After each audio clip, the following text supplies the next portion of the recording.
नौरंगी की खबर सिर्फ सच दिखाने का जरिया है।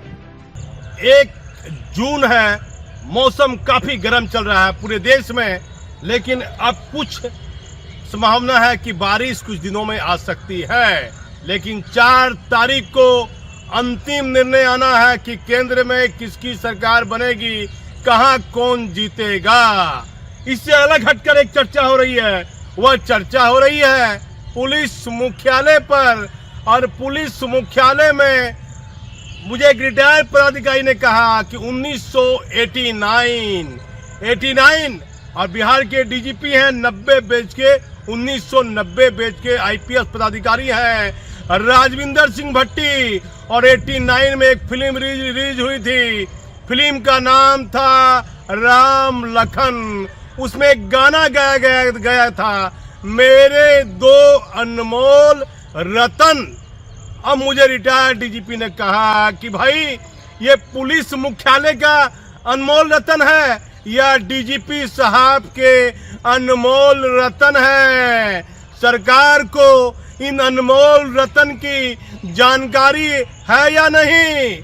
कुछ इंतजार कीजिए, कुछ इंतजार कीजिए।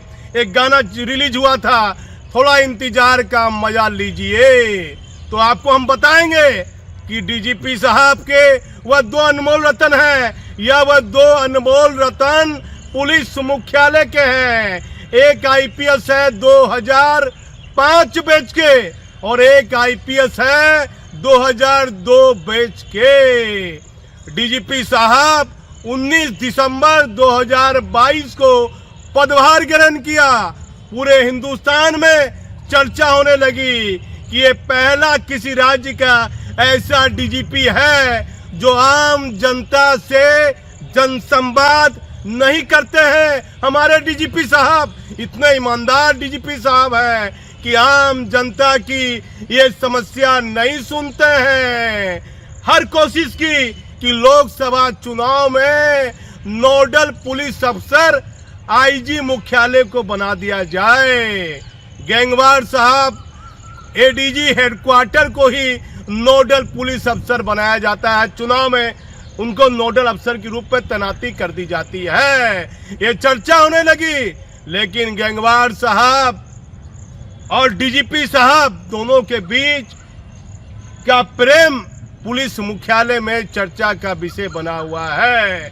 गैंगवार साहब अपने सीनियर को बहुत मान सम्मान देते हैं। ADG headquarter Bhagalpur senior SP रहे, कई महत्वपूर्ण पदों पर है। और डीजीपी साहब आपके योगदान देने के बाद, पदभार ग्रहण करने के बाद आपने बैठक शुरू की और एक एडीजी को खड़ा कर दिया। कहा आपके पास 2 पद है, बताइए कौन सा पद रखिएगा, एक ही पद पर रहिए। अब पूरी चर्चा होने लगी, भाई भट्टी साहब ने टोका है, पुलिस हेडक्वार्टर के मीटिंग में टोका है, अब तो एडीजी साहब को एक ही पद मिलेगा। लेकिन डीजीपी साहब आपको तो 1.5 साल का कार्यकाल पूरा हो रहा है, वह एडीजी साहब के पास 2 पद है।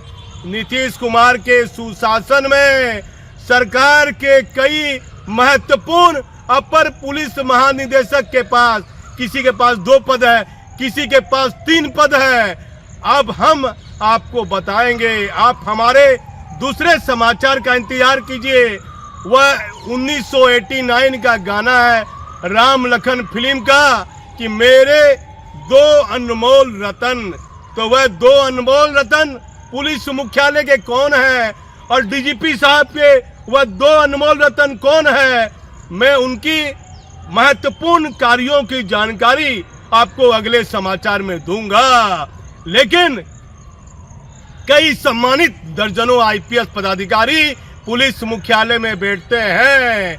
डीजीपी साहब विशाल शर्मा साहब के मामले में पूरे मीटिंग के दौरान कहा, चर्चा होने लगी आईपीएस पदाधिकारी में कि विशाल शर्मा साहब पर वह बेवजह वह इंक्वायरी उन पर शुरू की हुई है, वह फाइल को, इंक्वायरी को, जांच रिपोर्ट को समाप्त कर देना चाहिए। विशाल शर्मा साहब जो 2013 बैच के आईपीएस पदाधिकारी हैं, उनके प्रति डीजीपी साहब की सिंपैथी, फिर लोढ़ा साहब के प्रति विशेष निगरानी इकाई ने सरकार से अभियोजन स्वीकृति की अनुमति मांगी है। ये जून महीना आ गया है, उच्च न्यायालय का आदेश है कि ये जून महीने के अंतिम तारीख तक विशेष निगरानी इकाई को 1998 बैच के आईपीएस पदाधिकारी के मामले में अपना अंतिम निर्णय लेना है। कई महत्वपूर्ण और ताजा समाचार है। आखिर वह 2 अनमोल रतन जो पुलिस मुख्यालय में काफी प्रभावशाली है, आखिर हम बताएंगे आपको कि वह 2 अनमोल रतन ने डीजीपी साहब के कार्यकाल में क्या क्या बेहतर कार्य किए।